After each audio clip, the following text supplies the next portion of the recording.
Tuanku Elisa menyuruh aku, mengatakan, bohong lagi. Ingat ini, kalau kita sudah mulai sesuatu di pikiran yang bukan hikmat Tuhan, ya bukan hikmat Tuhan, tapi akal pikiran kita sifatnya ego, selfish, maka kemudian ditangkap oleh si iblis, lalu berbuat itu dalam pikiran kita. Oh, kalau aku dapat uang ini nanti aku akan begini, begini, begini, begini, begini. Kalau untungku nanti apa? Begini, begini, begini, begini. Aku akan bisa begini, begini. Nah, kalau orangnya yang sudah melayani seperti kita, tantangannya iblis pun nggak berhenti, dia bikin gini. Nanti kalau aku melayani, aku akan gini. Aku akan bisa melayani orang lebih banyak. Aku akan bisa melayani begini, begini. Aku akan bisa bikin ini, gini, gini. Jangan-jangan kita bikin ini, bikin itu, melayani juga lebih banyak. Mungkin kita supaya satu, lebih banyak karena kita ingin populer, juga karena kita ingin punya ini, punya itu, supaya kita ternyata sama seperti orang-orang yang tidak mengenal Tuhan, semata-mata karena harta. Motif itu yang Tuhan mau ubahkan, supaya kita datang kepada Tuhan, minta kepada Tuhan, supaya Tuhan memberikan pikirannya kepada kita. Kalau pikiran Tuhan dianugerahkan pada kita, kita bisa melihat.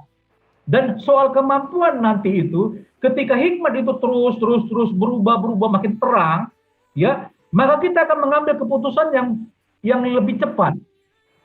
Saya teringat dengan ini, kenapa ada kata lebih terang? Gini, karena kita satu, konteks pertumbuhan iman, pertumbuhan rohani, itu terus mengalami pertumbuhan, tidak langsung instan.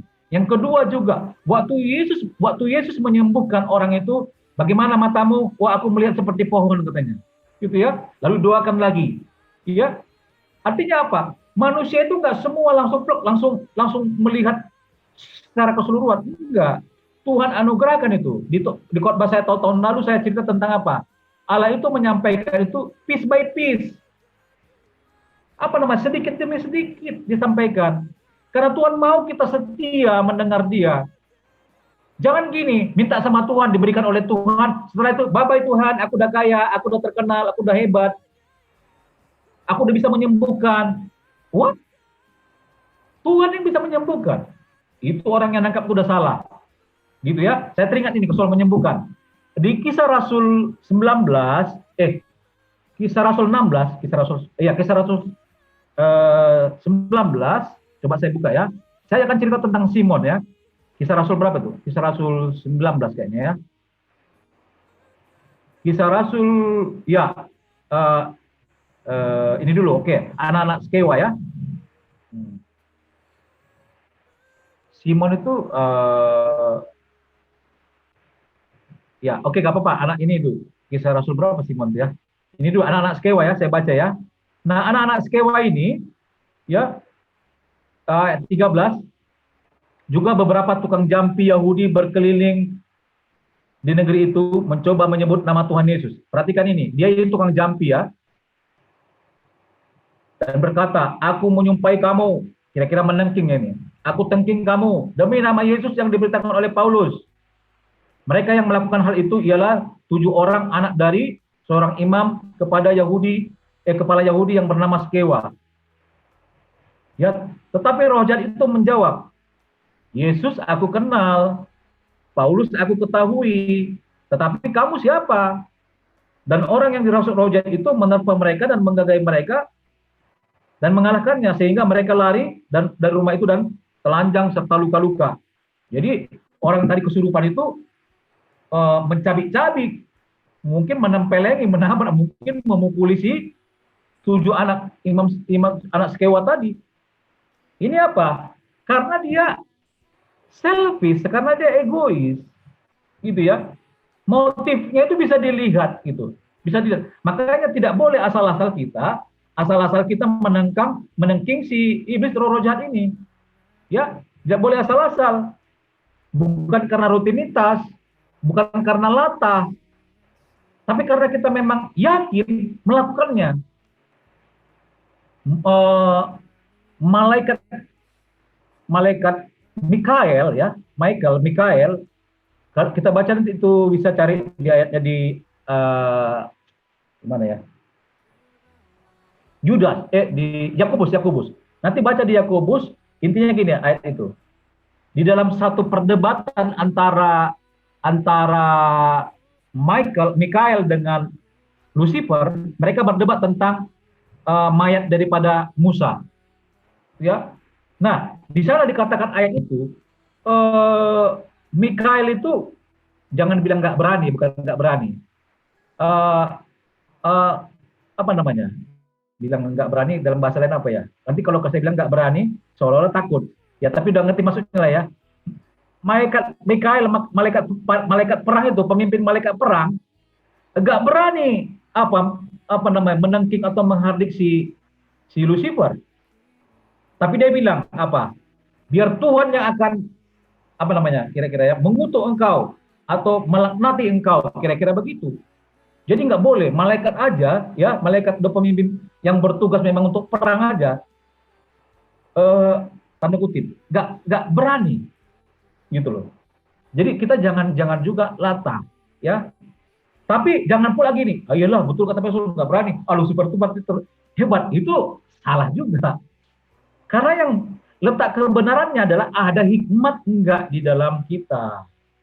Hikmat yang membuat kita berani melakukan itu. Gitu ya. Lalu kemudian saya teringat tadi dengan Simon. Simon tadi di Kisah Rasul berapa Simon itu ya? Simon, intinya gini, Simon itu Kisah Rasul 10, saya kayak baru ingat kayaknya nih. Matius 10 kali ya. Simon. Ada yang tahu? Simon. Yang ceritanya gini, dia itu mau beli, terus kata Petrus, apa tanya? Apa kata Petrus? Kira-kira bahasa apa ya? Kenyanglah kau makanlah apanya itu? Hatimu kulihat seperti hitam seperti empedu. Ada yang tahu ayatnya? Saya lupa juga nih. Simon, di mana dia? Bantu saya ya supaya cepat nih kalau apa saya cari aja. Simon. Kisah Rasul kan? Kalau ada yang tahu kasih tahu ya, itu di Kisah Rasul seingat saya. Oke, Kisah Rasul 8. Ya, Kisah Rasul 8 ayat 18 setelah saya baca ya. Ketika Simon melihat bahwa pemberian Roh Kudus, karunia Roh Kudus terjadi oleh karena rasul-rasul itu menumpangkan tangannya, ia menawarkan uang kepada mereka. Ya. Lalu berkata, "Berikanlah juga kepada kuasa itu, supaya jika aku menumpangkan tangan atas seseorang, ia boleh menerima Roh Kudus." Petrus berkata kepadanya, "Binasalah," gitu ya. "Binasalah. Kiranya uangmu itu bersama dengan engkau, karena engkau menyangka bahwa engkau dapat membeli karunia Allah." Ini yang saya katakan tadi sebelum cerita tentang anak Sikewa. Jadi selfish, egois. Dia ingin dapatkan itu semata-mata supaya dia nanti hebat gitulah ya. Wah, numpangkan tangan atas orang, wah, sembuh, terkenal, dapat uang, di mana-mana diundang. Ya, hati-hati makanya. Terkenal bagus kalau itu memberi dampak. Kaya raya bagus, saya juga pengen sekali terkenal dan pengen kaya raya. Pengen sekali. Tapi, ya, ada dampak enggak yang dibawa di situ? Dampak bagi kerajaan maksudnya ya, bukan dampak bagi kita. Kalau kita kaya udah dapat dampak. Itu maksud saya. Jadi kalau kita ngerti hikmat, ya hikmat ini, lihat ya, terpikir saya nih. Kenapa ini rem yang saya dapatkan? Kenapa Salomo mendapatkan hikmat Tuhan? Salomo mendapatkan hikmat Tuhan dari jawabannya jelas. Apa itu? Ya Allahku, aku ingin bagaimana aku bisa memimpin rakyatmu, umatmu yang segitu banyak ini. Apalagi di situ maksudnya rakyatnya ini, tahulah kan Yahudi ya. Ya, apa namanya sifatnya, apanya itu kan, kalau dibilang pelit, apa segala macam juga, ya sampai sekarang kan Yahudi mau katanya kan, Yahudi katanya gitu ya. Itu maksudnya tegar tengkuk, keras kepala, kayak mana aku memimpin ini. Apa poinnya di situ? waktu Salomo menyampaikan permintaan kepada Tuhan, yang dia sampaikan bukan untuk dirinya, tapi untuk rakyatnya, untuk orang lain. Tidak ada ego di situ, tidak ada sesuatu yang sifatnya selfish. Tidak. Lalu kemudian apa? Itu rahasianya. Ketika Salomo meminta itu, lalu kemudian apa yang terjadi? Tuhan memberikan kepada dia kekayaan, Tuhan memberikan kepada dia kecerdasan, kepintaran, Tuhan memberikan kepada dia popularitas. Nah, ingat yang barusan saya katakan ini dengan Matius 6 ayat 31 sampai 33. Matius 6 ayat 31 32 menyampaikan tentang apa yang diinginkan oleh manusia. Manusia ingin pakaian, manusia ingin makanan, manusia ingin macam-macam kebutuhan-kebutuhan itu. Tapi di ayat 33 Tuhan kasih tahu rahasianya. Tuhan kasih tahu hikmat itu. Apa hikmat itu? Karena itu, carilah dahulu kerajaan Allah dan kebenarannya. Artinya Tuhan bilang, kau datang padaku, datang padaku. Tuhan bilang, manusia, datang padaku, bicara padaku, cari kebenaran. Maka kau akan temukan itu. Cari kebenaran itu. Maka apa yang kemudian dikatakan? Maka semuanya akan ditambahkan kepadamu. Yang ditambahkan di situ apa? Hal-hal rohani? Enggak. Hal-hal fisik, hal-hal jasmani. Apa itu? Pakaian, ya, makanan. Bahkan dikatakan di situ, aku tahu, di ayat 32 dikatakan tuh, aku tahu apa yang dicari orang dunia.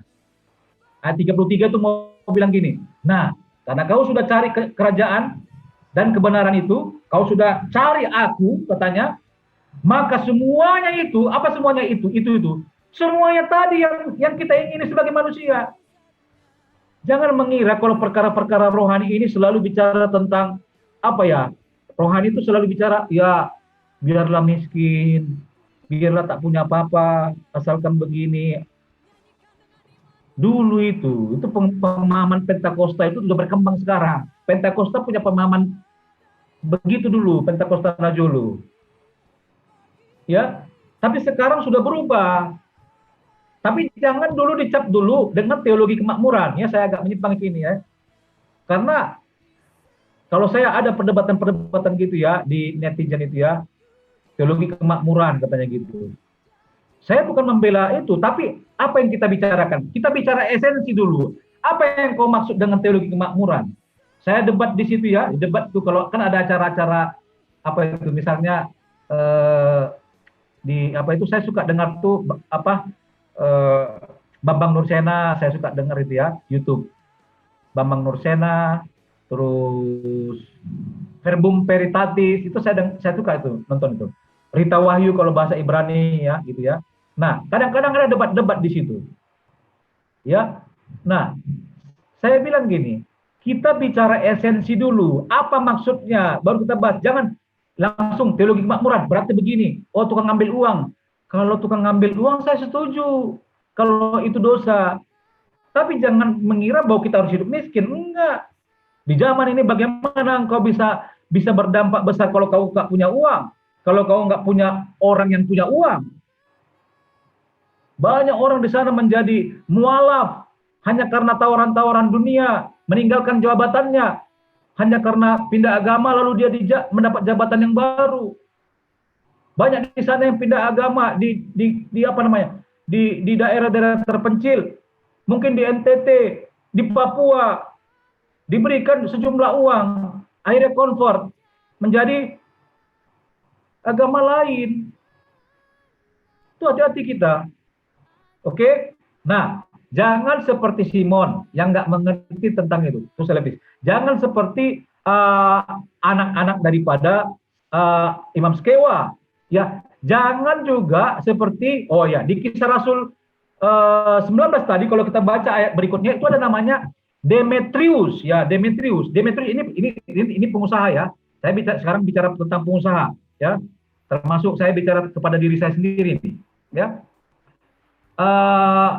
Ayat 21, judul perikopnya aja itu udah jelas namanya. Demetrius menimbulkan huru hara di Efesus.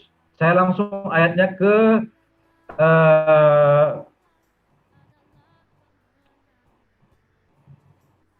ayat 25. Ya, ayat 24 duluan. Sebab ada seorang Demetrius, seorang tukang perak yang membuat kuil-kuilan Dewi Artemis dari perak. Usahanya itu mendatangkan penghasilan yang tidak sedikit bagi tukang-tukangnya. Ini pengusaha dia ya. Apa usaha dia? Membuat patung-patung untuk kuil-kuil Dewi Artemis.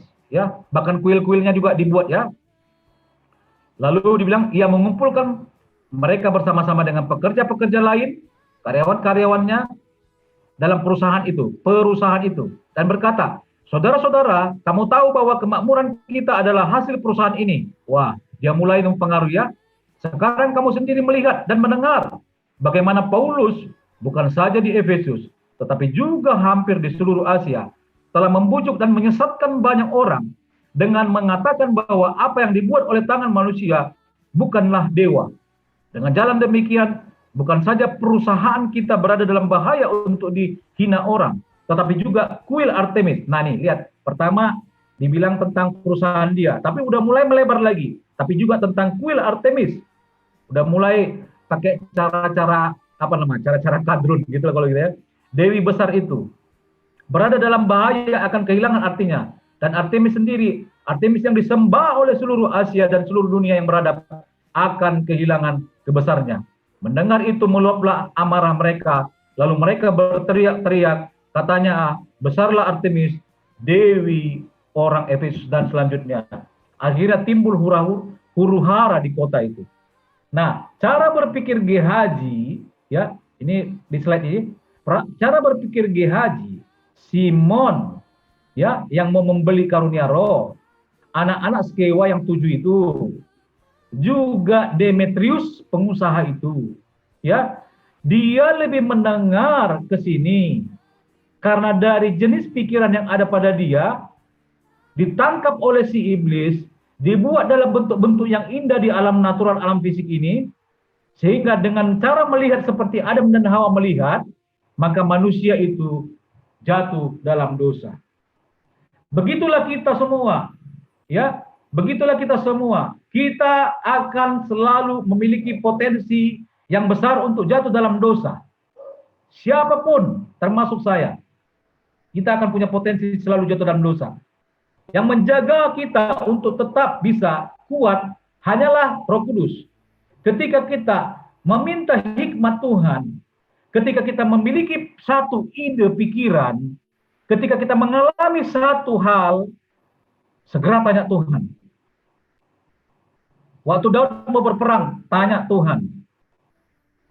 Ya, hamba-hamba Tuhan, raja-raja yang dipakai oleh Tuhan, tanya Tuhan.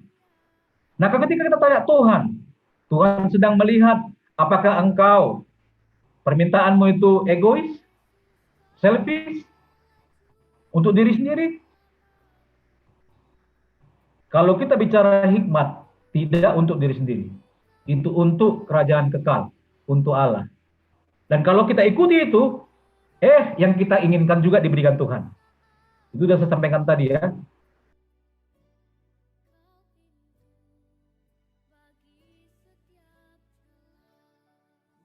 Nah, di kesempatan ini, tadi di awal saya sudah menyampaikan tentang pribadi yang kedua, ya, yaitu setelah manusia, yaitu malaikat.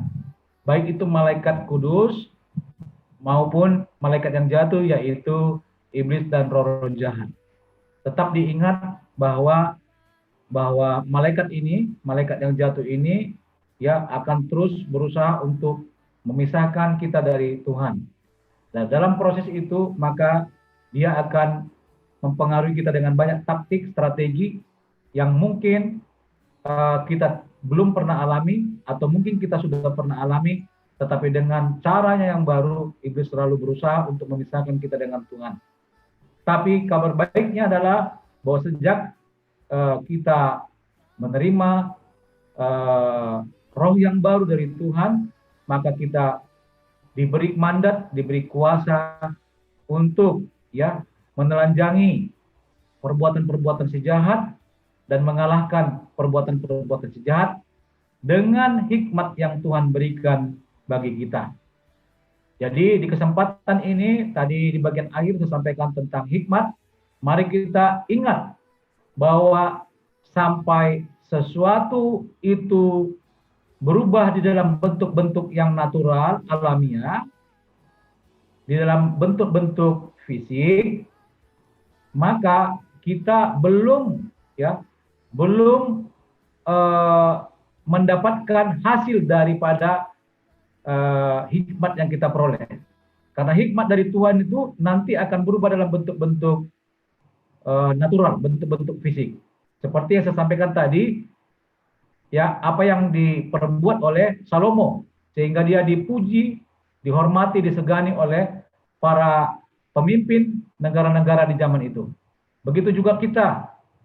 Yang kita perbuat ini, ya, yang kita perbuat selama ini harus menunjukkan buah-buah, harus ada jejak-jejak, harus ada legasi, warisan yang bisa dilihat oleh orang lain dan mereka berkata bahwa kita